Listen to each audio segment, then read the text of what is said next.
Silakan duduk Bapak Ibu. Puji Tuhan. Bapak Ibu tidak keberatan, mari beri tepuk tangan buat mereka. Dan juga bagi teman-teman semua volunteer yang sudah melayani kita di pagi ini. Puji Tuhan.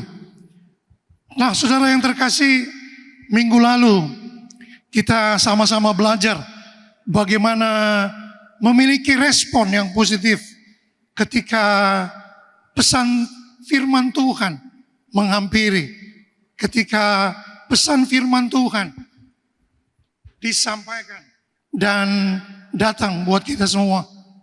Karena respon kita menentukan bagaimana kehidupan kita. Niniwe, kota yang ditentukan untuk dijungkir balikan oleh Tuhan sendiri. Tapi Tuhan punya keinginan untuk mereka berubah. Saya terima pesan itu bahwa kita lebih baik. Tuhan tahu rencananya untuk kehidupan kita di Ambon. Makanya perlu respon positif. Saya berdoa setiap kali ada hamba Tuhan yang berdiri menyampaikan firman Tuhan, saudara tidak menolak hamba Tuhan lalu menolak firman-Nya. Karena mungkin saudara berproses dengan hamba Tuhan yang berdiri menyampaikan firman, lalu firman-Nya saudara juga tolak. Itu sangat disayangkan. Dan saya berdoa, sungguh Tuhan tolong supaya semua orang tetap menerima firman, terima kebenaran, siapapun yang berdiri menyampaikannya. Karena Tuhan bisa pakai segala cara dan siapapun untuk menyampaikan kebenarannya. Pak Gembala bagikan tentang baptisan Roh Kudus. Untuk perubahan sejati dalam hidup kita, idenya Tuhan sendiri, Bapa yang mau untuk memberikan buat kita Roh Kudus, buat gerejanya, bagi tubuh Kristus yang mau, yang merindukan Dia. Desain orisinil Allah adalah kita serupa dan segambar dengan Tuhan. Kita berkuasa, gereja berkuasa. Kita punya persekutuan yang indah dengan Tuhan. Tapi kita punya free will, kita punya kebebasan untuk memilih. Saya mau berjalan dengan Tuhan atau tidak. Tapi Roh Kudus dijanjikan oleh Bapa di sorga. Kita punya jaminan untuk hidup dalam kemenangan hari lepas hari. Sebab ada Roh Kudus. Nah, saya tahu bahwa Bapak Ibu diberkati terus dengan pesan-pesan Tuhan setiap minggu. Dan saya berdoa, Tuhan tolong kami supaya kami bisa hidupi firman. Bukan cuma yang sedap saja, cuma pendengaran kita yang mendengar. Wih, wahyunya bagus ya. Tapi kita tidak menjadi pelaku firman. Tuhan tidak cari pendengar firman yang manis, tapi Dia mencari orang-orang yang melakukan firman. Itu Anda dan saya, kiranya Tuhan temukan itu. Nah, saudara yang terkasih, hari ini kita akan belajar sama-sama dari Tuhan yang hebat. Karena Tuhan yang kita sembah, Dia mau dan Dia tetap ada di arena. Sampai hari ini, Dia tetap Tuhan yang ada dalam hari-hari hidup kita. Dia kasih perintah, Dia kasih firman, lalu bukan Dia tidak ada. No. Satu-satunya buku yang kita baca dan penciptanya, penulisnya hadir di situ. Penciptanya hadir di situ. Tuhan Yesus, Roh Kudus. Jadi setiap hari waktu kita baca firman, pencipta itu, Roh Kudus itu hadir dalam hidup kita. Nah, saudara, menjadi murid pengikut Yesus saat segala sesuatunya baik-baik, kita bisa tersenyum. Dan saya bisa bilang itu mudah. Semuanya pas baik, berkat jalan, rumah tangga manis, tidak ada cekcok, tidak ada marah-marah, sehingga ada yang ruk-ruk, aman. Semua bisa tersenyum dengan baik. Tapi waktu sesuatu itu berubah menjadi badai, sesuatu itu berubah menjadi persoalan, ini mulai yang baik-baik saja dia berubah menjadi satu tantangan dalam kehidupan. Nah, Bapak Ibu yang terkasih, kita akan belajar dari firman. Yesus main, Yesus mengajar murid-muridnya. Yesus yang berinisiatif, lalu dia yang mau untuk memuridkan murid-muridnya. Dia mau untuk melatih dan membentuk kualitas iman dan percaya dari murid-muridnya. Saya kasih judul hari ini, pemuritan di dalam badai. Pemuritan di dalam badai. Sebelum orang lain alami badai, ternyata kami mengalami badai. Dan Tuhan hebat, Tuhan dahsyat. Nah, saudara Bapak Ibu yang terkasih, Matius 8. Matius 8 ayat 23 sampai dengan 27. Lalu Yesus naik ke dalam perahu dan murid-muridnya pun mengikutinya. Sekonyong-konyong mengamuklah angin ribut di danau itu, sehingga perahu itu ditimbus gelombang. Tetapi Yesus tidur. Maka datanglah murid-muridnya membangunkan dia. Katanya, Tuhan, tolonglah, kita binasa. Ia berkata kepada mereka, mengapa kamu takut? Kamu yang kurang percaya. Lalu bangunlah Yesus, menghardik angin dan danau itu. Maka danau itu menjadi teduh sekali. Dan heranlah orang-orang itu, katanya, orang apakah dia ini? Sehingga angin dan danau pun taat kepadanya. Nah, Bapak Ibu yang terkasih, kalau Bapak Ibu ikuti, saya sudah khotbah ini 3 kali dari badai. Jadi waktu ini kebuka, saya juga bilang, Tuhan, badai lagi kok badai. Saya bilang, Tuhan, mari bicara dulu. Ini mau berdiri menyampaikan pesan Tuhan untuk orang-orang yang hebat, orang-orang yang punya pengertian, orang-orang yang punya pendidikan. Saya bilang, oh Tuhan, bicara. Tuhan mau kasih tahu badai dari sisi apa? Badai Raja Wali terbang tinggi kah? Atau yang bagaimana? Tuhan kasih ini. Saya tahu banget kalau saudara bisa lihat, ikuti rekam jejak kami, ada kok khotbahnya. 3 kali, Pak John juga sudah khotbah ini. Tentang Yesus menenangkan badai. Tapi waktu Tuhan bicara, Tuhan kasih tahu isi hatinya. Apa yang Tuhan mau kasih tahu? Saudara, saya juga takjub dengan Tuhan.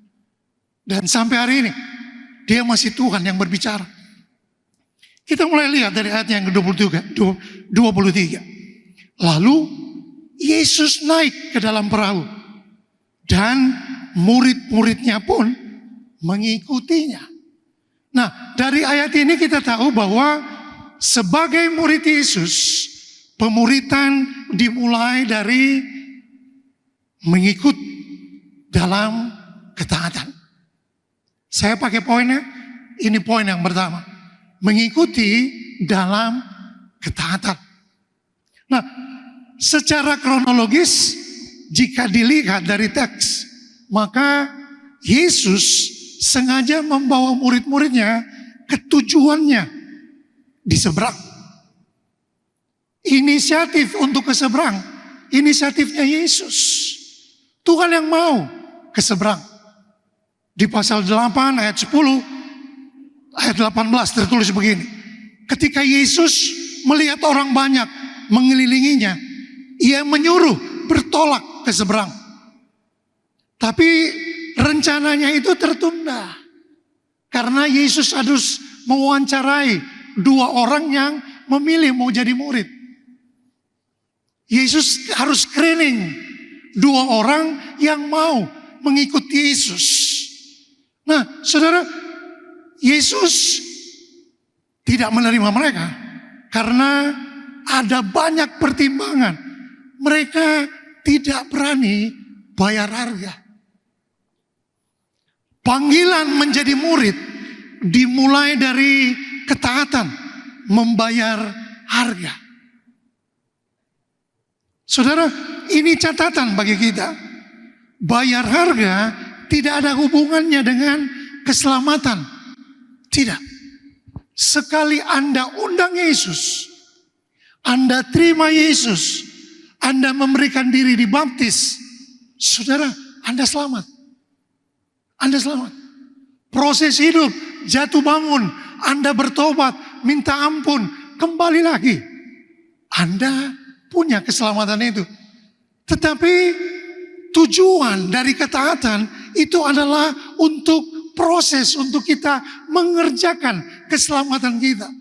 Work out. Kasih keluar. Latih ketaatanmu. Latih untuk kamu bisa bayar harga. Ini bagian dari murid.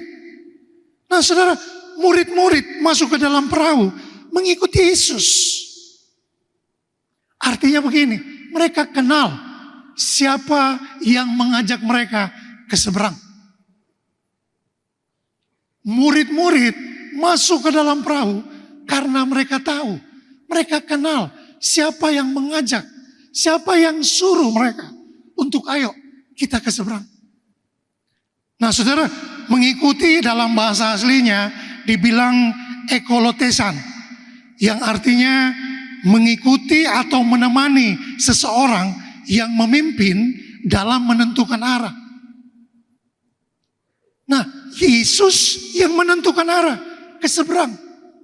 Jadi mengikuti Yesus berarti kita punya komitmen untuk taat, untuk mengikuti arahan dan tuntunan Tuhan.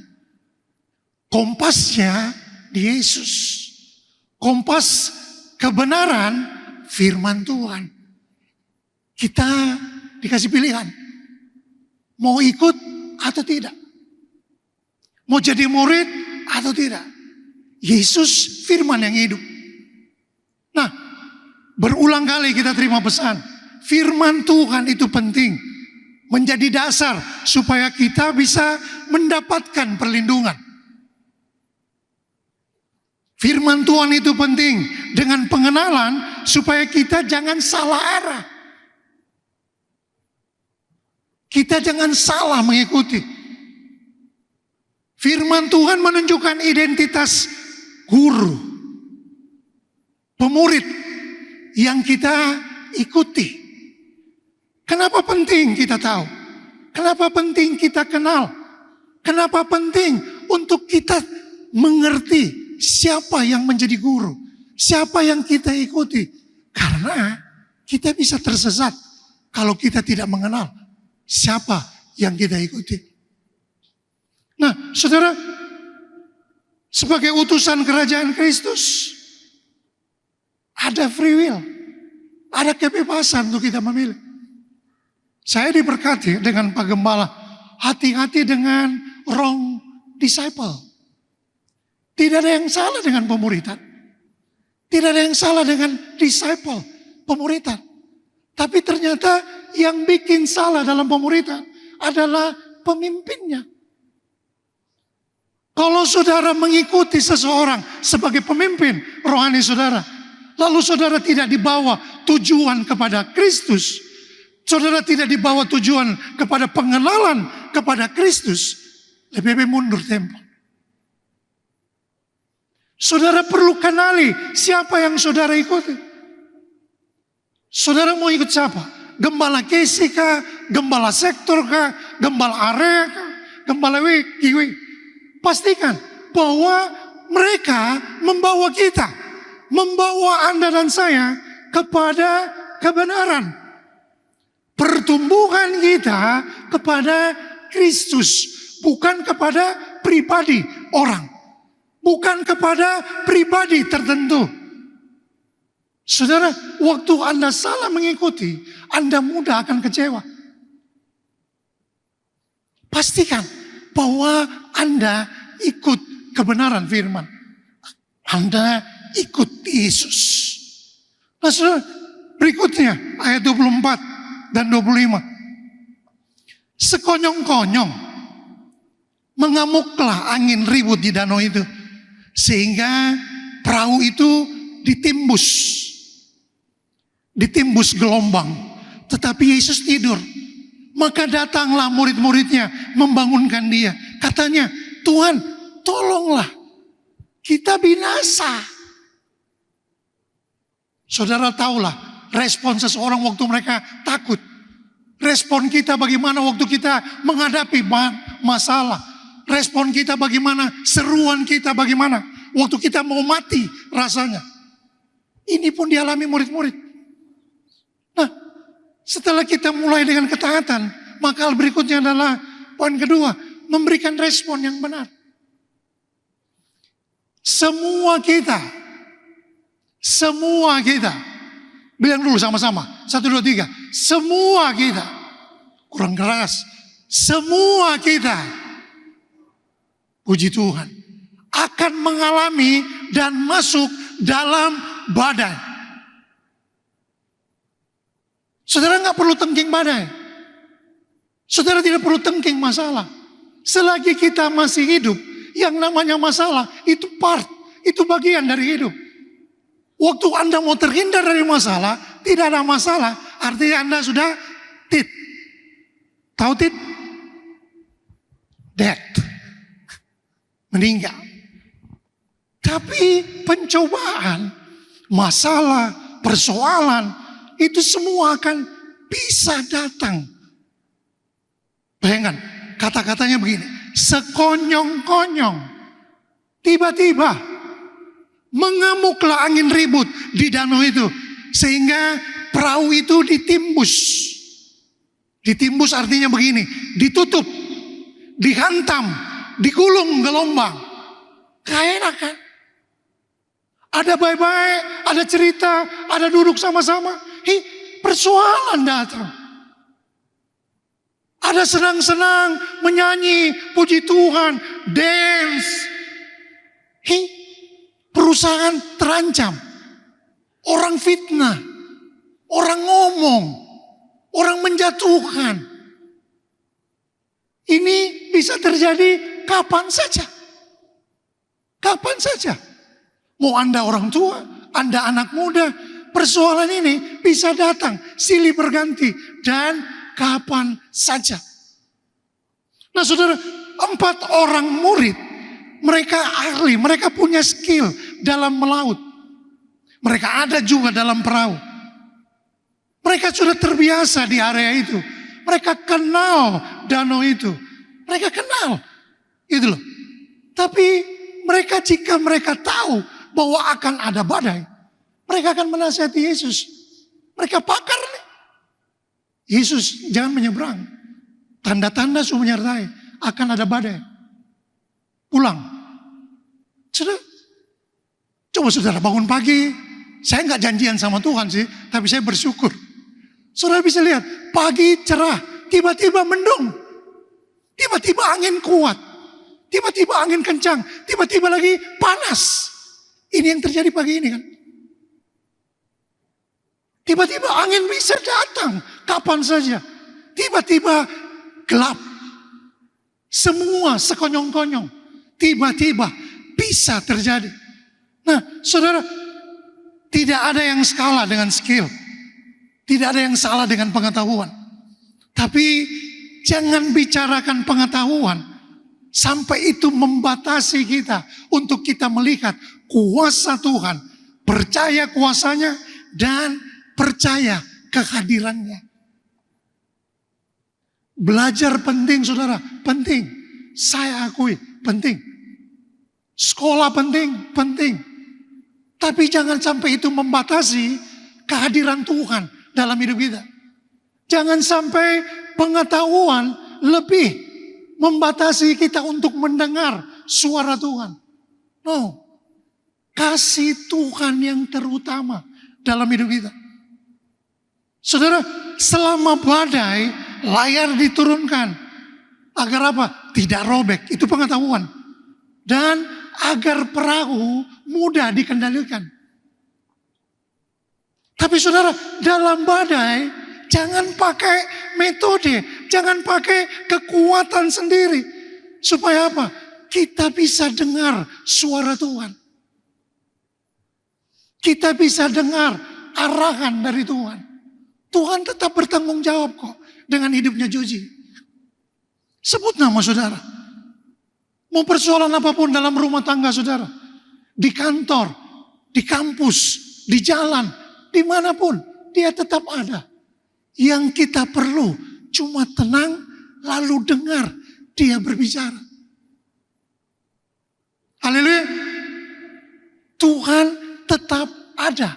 Dan dia menjadi pemurid yang baik dalam segala badai kehidupan kita. Nah saudara, terkadang pengalaman kita tidak berarti saat krisis. Kadang pengalaman kita, pengetahuan kita terbatas waktu badai datang. Anda dan saya cuma perlu Tuhan. Kita butuh pemurid. Kita butuh kenal siapa yang kita butuh.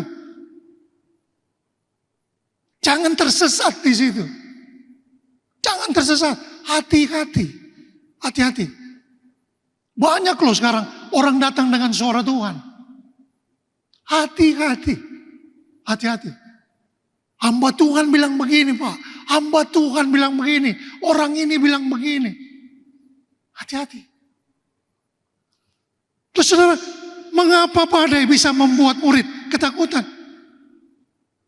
Kenapa badai bisa membuat badai terlihat lebih besar daripada Yesus di mata murid-murid? Kenapa gelombang yang dirasakan terasa lebih kuat, lebih menghancurkan daripada Yesus? Padahal mereka murid. Kenapa murid bisa kecut dan tawar hati dan membuat mereka takut? Saat badai datang, Yesus tertidur. Yesus tidur. Seolah-olah Yesus tidak peduli dengan keadaan yang sedang terjadi. Seolah-olah. Sebenarnya Tuhan lagi training kan. Dia lagi latih muridnya. Kadang waktu kita dalam persoalan, kayak Tuhan di mana? Tuhan beta yang kuat lagi. Tuhan, aduh. Rasa-rasa mau angkat tangan nih. Haleluya. Anak mau masuk sekolah. Baru mau kuliah saya. Semua beli buku 7-8 juta. Mau bayar uang sekolah, uang semester. Sekian plus juta. Tuhan di mana? Padahal semua lagi morat-marit nih. Keadaan lagi tidak menentu sekarang. Semuanya lagi dipotong. Tapi kebutuhan tetap jalan. Tuhan. Gelombang kayak lebih besar daripada Tuhan. Ini pun dialami murid-murid. Meskipun para murid telah menyaksikan mujizat, respon mereka panik. Mereka berteriak. Mereka khawatir. Mereka takut karena akan binasa. Saudara, krisis datang, persoalan datang, masalah datang. Cuma untuk apa? Memunculkan reaksi. Dan menunjukkan siapa kita saat dalam tekanan. Saat badai itu datang. Suami bagaimana ya? Papa bagaimana waktu ini tekanan datang? Apakah papa tetap tenang? Mau percaya Tuhan? Bahwa mujizat bisa terjadi? Atau papa juga ikut-ikutan panik? Saudara, ayo berfungsi. Bapak-bapak, mari berfungsi. Anda payung dalam rumah. Anda payung dalam rumah. Bagaimana kekuatan rohani di dalam rumah tanggamu tergantung dari bapaknya. Suami, Anda kepala, Anda sama seperti Kristus. Sama seperti Kristus. Itu loh. Jangan cuma main kutip ayat tuh. Istri mesti tunduk. Tapi Anda tidak mau jadi seperti Kristus. Ayatnya bilang tunduk seperti Kristus. Jemaat tunduk seperti Kristus. Demikianlah istri mesti tunduk kepada suaminya. Tapi kalau suami tidak seperti Kristus, sorry to say, sabar dulu. Apalagi kalau sudah main pukul. KDRT sekarang lagi tinggi tuh. Sedap. Saya lagi tangani 4 case. Bayangkan loh. Seenaknya suami hajar istrinya, pukul istrinya, lalu bilang, Ali tetap mesti tunduk. Alkitab tidak ajar begitu. Istri disuruh tunduk kepada suami yang mau jadi seperti Kristus. Makanya ikuti firman baik-baik. Jangan tersesat. KDRT sekarang modelnya macam-macam kan. Secara verbal. Bisa baku maki di rumah. Bisa istri direndahkan karena suami merasa lebih. Istri merasa lebih. Saling merendahkan satu dengan yang lain. Anak-anak merasa dikucilkan. Cuma karena orang tua tidak berfungsi. Saudara, tidak menafkahi. Ini termasuk dalam KDRT. Ada pasalnya kok. Kami waktu belajar tentang konseling, ternyata kami harus belajar. Ada beberapa orang yang datang karena dipukul. Saya bilang begini, waduh, pergi di polisi. Lapor polisi. Pak, lapor polisi. Kalau Ale pulang dapat pukul lagi, lalu mati, siapa mau tanggung jawab? Jadi kalau kekerasan dalam rumah tangga, jangan malu, pergi polisi. Ada ayatnya kok, ada pasalnya. Nah, saudara, kita perlu tahu kebenaran. Krisis datang memunculkan reaksi kita. Anda dan saya bagaimana dalam tekanan? Emosi terus gak? Kasih keluar kata yang seharusnya kata-kata yang positif. Ini kata-kata yang memaki, merendahkan. Ini semua akan terjadi waktu tekanan. Murid bisa bilang, ini guru model apa? Kita semua tenggelam nih, tetap tidur. Kan gembala ini gembala model apalah? Gembala ini sekolah di mana? Hati-hati dalam berbicara. Dinding punya telinga dan dia bisa sampai. Saudara, come on.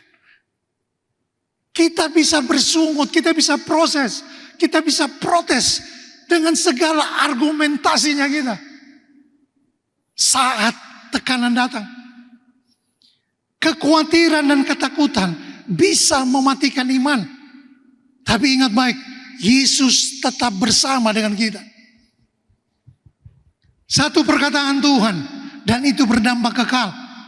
Aku menyertai kamu senantiasa. Haleluya. Mari katakan sama-sama. Aku menyertai kamu senantiasa. 1, 2, 3. Aku menyertai kamu senantiasa. Sekali lagi. Aku menyertai kamu senantiasa. Apapun yang terjadi. Badai apapun yang terjadi. Tantangan persoalan apapun yang terjadi. Dia janji. Aku menyertai kamu senantiasa. Dia tidak pernah meninggalkan kita. Saudara, poin yang ketiga. Mempercayai Yesus dalam segala situasi.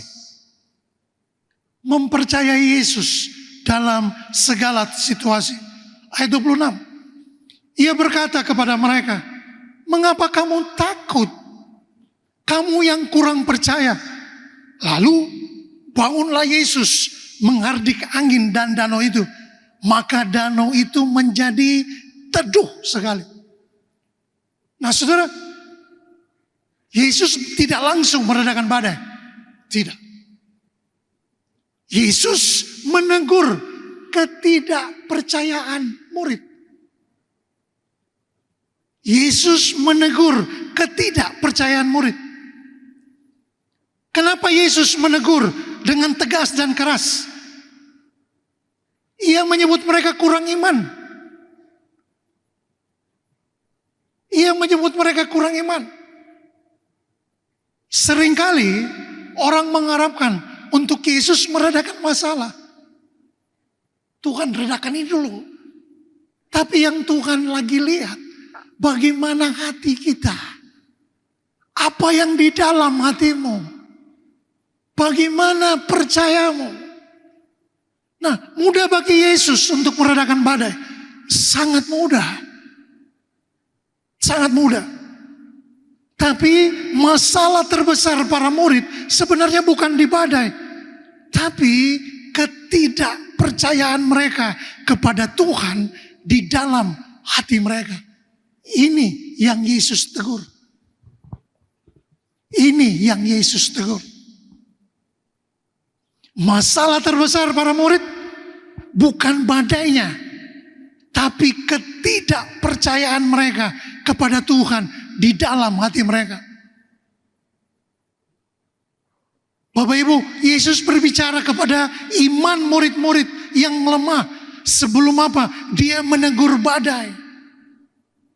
Jadi fokus Yesus yang utama bukan di badainya, bukan di persoalan hidup kita. No, bukan. Tapi bagaimana di dalam hati kita? Bagaimana di dalam hati orang yang bilang, Tuhan, saya kasih hidupku buat Tuhan. Bagaimana di dalam hati orang-orang yang bilang bahwa saya milik Yesus. Saudara, di ayat 25, para murid menyebut Yesus itu Tuhan.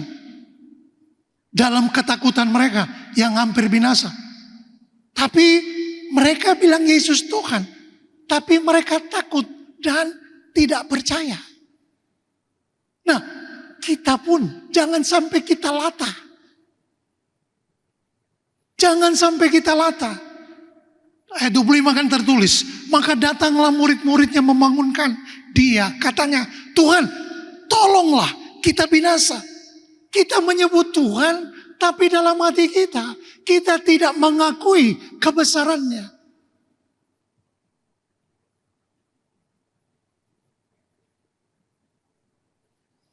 Ia berkata kepada mereka, mengapa kamu takut? Kamu yang kurang percaya. Saudara, dari bahasa asli dibilang begini, pakai kata ini, deiloi. Tuhan bilang mereka begini, pengecut. Kenapa kamu jadi pengecut? Wow. Tuhan menegur muridnya. Dia nggak kalah dengan badai. Bukan karena kita jalan dengan ahli badai, kita jadi murid ahli badai, lalu badai tidak menyerang, tetap akan menyerang. Tapi yang Tuhan mau lihat bukan kekuatan badai. Tuhan mau kenali siapa kita. Apa di dalam hatimu. Kita bisa menyebut Tuhan. Kita bisa menyembah dengan bagus. Tapi hati kita belum tentu kok. Seberapa banyak yang sudah memiliki buku kidung? Boleh lambaikan tangan. Haleluya. Saudara, belilah. Tidak ada pesan sponsor, enggak. Cuma buat saya, penyembahan perlu pengenalan. Dan di buku itu ditulis banget, menarik banget. Saudara, dengan sederhana, bahasa yang sederhana kok. Supaya apa? Kita bisa hidupi. Kita perlu kenal Tuhan yang kita sembah. Bukan cuma di mulut, bos. Bukan waktu situasi jelek, lalu kita panggil Tuhan. Tapi hatimu belum tentu. Nah, buku itu membantu kok. Sangat menolong dan memberkati. Saudara belilah. Ada sih yang bilang, Baben nanti tunggu habis bulan. It's okay, mantap. Beli. Karena kota-kota lain mereka pakai itu sebagai salah satu buku yang wajib dibaca. Bayangkan, oleh semua pengerjanya. Pak Gembala gak paksa saudara kan? Enggak lah. Kesadaran saudara mau belajar. Salah satu nilai kita teachable. Sedap. Teachable. Mau belajar. Mari belajar. Belajarlah untuk baca. Saya juga pertama gak suka baca saudara. Gak suka. Tapi sejak mesti memperlengkapi orang. Mesti tahu bagaimana hidup. Mesti belajar. Baca. Awalnya mesti 1 lembar 1 hari. Mulai belajar 1 bab 1 hari. Proses. Proses. Nah saudara, jangan sampai Tuhan bilang kita pengecut. Karena apa? Takut berulang-ulang. Terus menerus. Itu menjadi habit. Apa-apa sedikit takut. Apa-apa sedikit takut. Takut selalu disodorkan nomor 1. Bisa gak kita rubah? Ada Tuhan. Tenang, ada Tuhan. Mau uang sekolah naik kek, mau uang kuliah bagaimana kek, mau apapun kebutuhan sekarang. Bensin mau naik, tetap pasang Tuhan nomor 1. Ada Tuhan. Ada Tuhan. Pegang Tuhan sungguh-sungguh. Dia sanggup. Dia bisa bilang kok, langit terbuka, surga terbuka, berkat diperintahkan datang. Makanya kita tidak disuruh cari berkat kan. Berkat itu akibat. Waktu saudara sungguh-sungguh ada di dalam kerajaan Allah, berkat itu akan mengikuti. Berkat itu bonus. Bonus. Tuhan tahu kok. Nah saudara, Yesus juga bilang buat mereka, iman dan percaya mereka terlalu sedikit. Mereka kurang yakin. Nah teguran Yesus keras di sini. Untuk dia menghentikan badai gampang. Dia ahli badai. Dia nama di atas segala nama. Segala bentuk badai model apapun. Takluk di bawah nama Yesus. Takluk. Tapi yang dia perlukan. Dia mau lihat, dia mau dapati. Respon hatinya Joji. Bagaimana?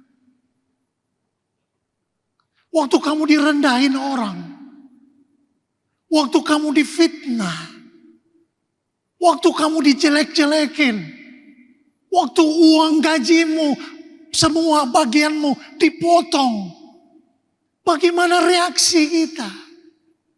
Mau tetap percaya pegang Tuhan atau bagaimana? Jesus all the center of it all. Kita bisa menyanyi. Hafal lagu bagus. Bisa banget.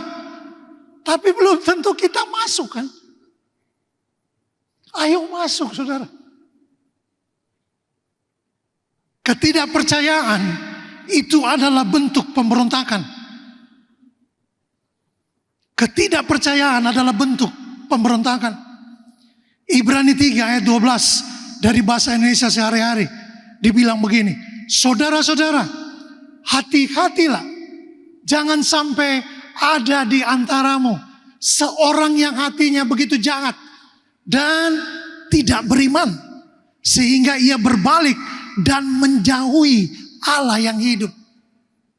Berhati-hatilah. Jangan sampai ada di antaramu seorang yang hatinya begitu jahat. Tidak percaya pada Tuhan. Ini krisis. Ini pemberontakan. Saudara bisa baca kok. Bagaimana Israel terputar 40 tahun. Bagaimana Israel mesti masuk dalam pembuangan. Cuma karena apa? Tidak percaya sama Tuhan. Bapak Ibu, Anda dan saya sudah punya jaminannya. Pastikan bahwa Anda sudah undang Yesus dalam hidup saudara. Yesus ada dalam kehidupan kita. Itu jaminan. Apapun proses, titik terendahmu dimanapun. Ada Yesus. Dia sanggup untuk menolong kita. Dia sanggup untuk menolong kita. Nah, saudara, apa yang menyebabkan? Yang kasih bangun Yesus murid. Dalam ketakutan yang berteriak murid. Yang lihat masalah lebih besar daripada Yesus murid. Apa yang bisa membuat ini? Kami leaders, GW, GA, GS, GKKC, kami sekarang lagi diperlengkapi dengan ikut Neo Kingdom Life. Saya mau ceritain pagi ini, ada 3 pengertian dosa. Ada 3 pengertian dosa. Pertama, hamartia, miss the mark, meleset dari sasaran, meleset dari standar, dari apa yang Tuhan mau. Pasah, pemberontakan, pelanggaran terhadap kedaulatan Allah yang disengaja. Polusi, terkontaminasi, pikiran kita, perkataan kita, perbuatan dosa, itu masuk. Saudara, miss the mark, meleset dari sasaran. Semua kita bisa kok. Bisa. Mungkin saudara tidak berzina, tapi saudara tetap ketakutan. Itu miss the mark. Itu menyimpang dari sasaran. Saudara tidak tepat sasaran. Saudara meragukan firman Tuhan. Saudara tidak mau pegang firman Tuhan. Itu miss the mark. Saudara, waktu saudara dengar apa perkataan orang, lalu saudara ikut sakit hati. Orang sakit hati, Anda pun ikut sakit hati. Terjadi pemberontakan, pasah. Pelanggaran terhadap kedaulatan Allah yang disengaja. Polusi pikiran Anda, apa yang Anda baca, apa yang Anda nonton, dengan siapa saudara bergaul. Ini bisa mengeluarkan semua kepercayaan kita dari Tuhan. Pertama, kecewa. Beta kecewa dan Joji. Beta kecewa, beta pahit dan Joji. Akhirnya saudara mulai mundur. Menyembah Tuhan, angkat Tuhan, saudara susah damai. Ingat, sifat dosa menarik kita turun. Sifat dosa, akibat dari dosa, menarik kita turun. Jangan pelihara kepahitan. Selesaikan. Selesaikan. Waktu Anda perlu untuk selesaikan, selesaikan. Jangan pelihara kepahitan. Nah, saudara, ini semua mengganggu pertumbuhan sebagai seorang murid. Mengganggu pertumbuhan sebagai seorang murid. Karena apa? Kita bisa khawatir, bisa takut. Itu mengkontaminasi pikiran kita. Padahal kita lihat Yesus. Kita pegang janji Tuhan. Ayat yang terakhir, 27. Dan heranlah orang-orang itu katanya. Orang apakah dia ini? Sehingga angin dan danau pun taat kepadanya. Yang heran, murid-murid. Tidak ada orang lain. Murid-murid. Dan heranlah orang-orang itu katanya. Orang apakah dia ini? Sehingga angin dan danau pun taat kepadanya. Nah, saudara, murid-murid kagum melihat otoritas Yesus atas badai. Mereka kagum atas otoritas Yesus atas badai. Lalu mereka bilang, ih, siapakah orang ini? Nah, saudara, mereka tidak kagum dengan Tuhan sendiri. Nah, poin yang keempat, mengenal Tuhan dengan benar.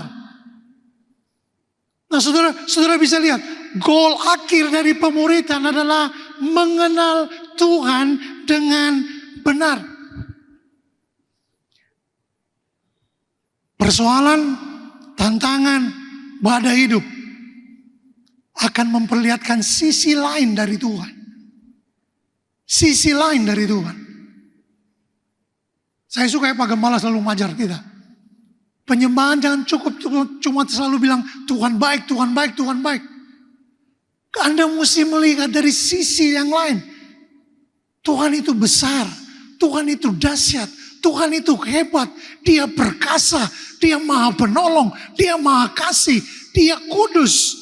Kita perlu mengalaminya. Kita perlu punya kekaguman lebih kepada Tuhan. Nah, kata menjadi heran, sebenarnya mereka ada pada titik itu. Mereka sungguh-sungguh kagum. Tapi kekaguman mereka itu kepada mujizatnya. Kata yang dipakai di situ tuh etahumasan. Makanya saya bilang, belajar penting. Belajar penting. Waktu belajar ini kebuka. Ih, Tuhan, gini. Jangan kita salah kagum. Kita kagum waktu Tuhan berkati. Kita kagum waktu Tuhan tolong kita. Kita kagum dengan semua itu. Tapi kita lupa kepada kita ketemu kepada pribadinya. Nah saudara, pengenalan kita penting banget. Bahwa kita perlu benar-benar kenal siapa Tuhan yang kita panggil. Siapa Tuhan yang kita percaya. Siapa Tuhan yang kita sembah. Ayo saudara. Saya tahu tantangan tidak lebih baik. Ke depan tidak lebih baik. Penuh dengan tantangan, penuh dengan misteri. Penuh dengan misteri. Tapi waktu saudara kenal Tuhan. Saudara mengerti dan paham siapa Dia. Saudara tetap akan kuat di dalam segala persoalan. Mari teman-teman tim Praise and Worship.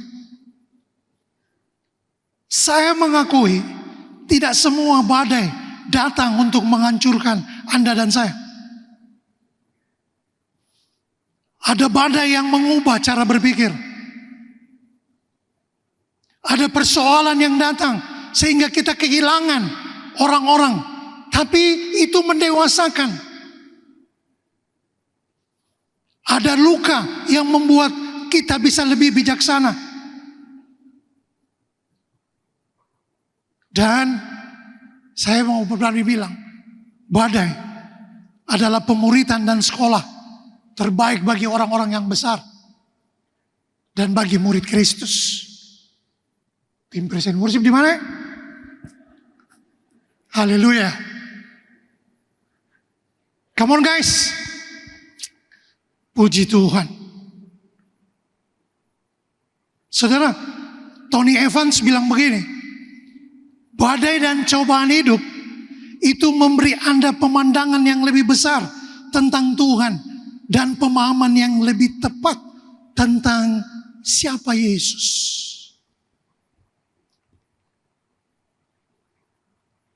Ayo kagum dengan Tuhan. Ayo kagum dengan pribadi Tuhan. Jangan cukup sampai di perbuatannya. Jangan cukup sampai cuma dengan apa yang kita rasakan. Tapi lihat dan alami Tuhannya. Makanya sekali lagi saya saran buat saudara, beli buku Kidung itu.